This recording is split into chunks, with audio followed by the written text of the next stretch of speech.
Capital market regulator SEBI ने बुधवार को 20 अगस्त को एक बड़े इन्फ्लुएंसर के खिलाफ एक बड़ी कार्रवाई की। कार्रवाई के दायरे में रहे ट्रेड और मार्केट इन्फ्लुएंसर अवधूत साठे। सेबी ने महाराष्ट्र के कर्जत में साठे की एकेडमी में 2 दिन तलाशी और जब्ती अभियान चलाया गया।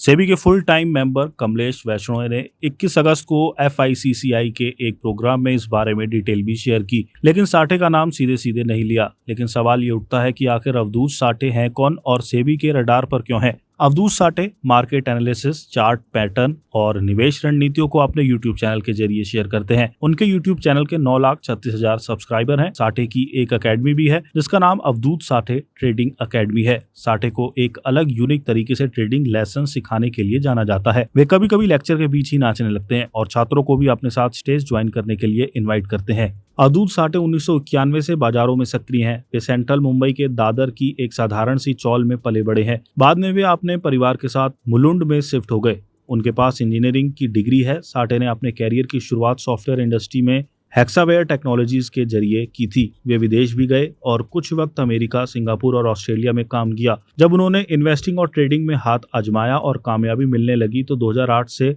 उन्होंने नौकरी छोड़कर छात्रों को इस बारे में ट्रेन करने का फैसला किया। उनकी ट्रेनिंग अकेडमी की वेबसाइट के अनुसार अवधूत साठे 3 दशकों से अधिक के ट्रेडिंग और निवेश के अनुभव वाले एक सफल ट्रेडर हैं। सेबी ये संकेत देना चाहता है कि वे शिक्षा की आड़ में रिटेल ट्रेडर्स को गुमराह करने वाले, बाजार को प्रभावित करने वाले के खिलाफ कड़ी कार्रवाई कर रहा है। जहां तक साठे की बात है तो वे महीनों से सेबी की जांच के दायरे में थे। सूत्रों का कहना है कि शिकायतें मिली हैं कि अवधूत साठे ट्रेडिंग अकेडमी यानी कि ASTA केवल ट्रेनिंग देने तक सीमित नहीं है। साठे छात्रों को पेनी स्टॉक के बारे में सलाह देते हैं और प्राइवेट व्हाट्सएप ग्रुप पर टिप्स भी देते हैं। इसके तहत साठे ने ऑपरेटर्स या प्रमोटर्स के साथ मिलकर ऐसे शेयरों को उन छात्रों तक पहुंचाया जो बिना सोचे समझे इन्हें खरीद लेते हैं और उम्मीद करते थे कि उनके ₹5 ₹500 तक पहुंच जाएं। वहीं साठे के कई स्टूडेंट्स का मानना है कि वे एक असाधारण दूरदर्शी व्यक्ति हैं। शेयर बाजार को लेकर साठे के शिक्षण स्तर की बराबरी कोई नहीं कर सकता। साठे के YouTube पेज की माने तो उनके सेशन में मिली शिक्षा को पाकर एक गृहिणी ने ट्रेडिंग के जरिए सिर्फ 2.5 साल में 1 करोड़ कमा लिए।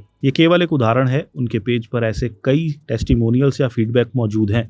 हालांकि एक फैक्ट ये भी है कि सेबी की छापेमारी से पहले साठे पर धोखाधड़ी और घोटालेबाज जैसे टैग लगाए जा चुके हैं। दूसरे इन्फ्लुएंसर और मार्केट पार्टिसिपेंट्स ने अक्सर साठे पर अपनी ट्रेडिंग अकेडमी के जरिए निजी फायदे के लिए निवेशकों को गुमराह करने का आरोप लगाया है। इन्फ्लुएंसर्स और एनालिस्ट उन्हें अपने वैध दायरे से बाहर कर चुके हैं। 2023 में सेबी के साथ रजिस्टर्ड निवेश सलाहकार रितेश गुलराजानी ने साठे के खिलाफ अनौपचारिक रूप से शिकायत की थी। एक जांच अधिकारी रेगुलर इंस्पेक्शन के दौरान उनके घर भी गया था। अवधूत साठे ट्रेडिंग अकेडमी की शुरुआत साल 2008 में हुई थी। आज इसकी पूरे देश में मुंबई, दिल्ली और बेंगलुरु से लेकर भुवनेश्वर, कोची और नागपुर जैसे छोटे शहरों तक 17 ब्रांच हैं। इतना ही नहीं, संयुक्त अरब अमीरात और संयुक्त राज्य अमेरिका जैसे इंटरनेशनल लोकेशंस के छात्रों के लिए ऑनलाइन क्लासेस चलती हैं। एकेडमी के कोर्स विभिन्न भाषाओं अंग्रेजी, हिंदी, तमिल, मराठी और तेलुगु में उपलब्ध हैं। एकेडमी की क्लासेस केवल शेयरों की नहीं बल्कि कमोडिटी और करेंसी को भी कवर करती है। ASTA के प्रोग्राम में वेबिनार से लेकर 3 महीने का रेजिडेंशियल ट्रेनिंग तक शामिल है। इन प्रोग्राम की कॉस्ट 21,000 रुपए से लेकर 1.7 लाख रुपए के बीच है। ASTA ने मनोविज्ञान, योग, संस्कार और सत्संग के साथ वित्तीय बाजारों पर ट्रेनिंग को इंटीग्रेट करने की भी कोशिश की है। सूत्रों के अनुसार ट्रेडिंग और इन्वेस्टिंग पर ट्रेनिंग का कारोबार साठे के लिए फायदेमंद रहा। सिर्फ अकेडमी से 2021 में साठे की कमाई 17 करोड़ रुपए रहने का अनुमान है।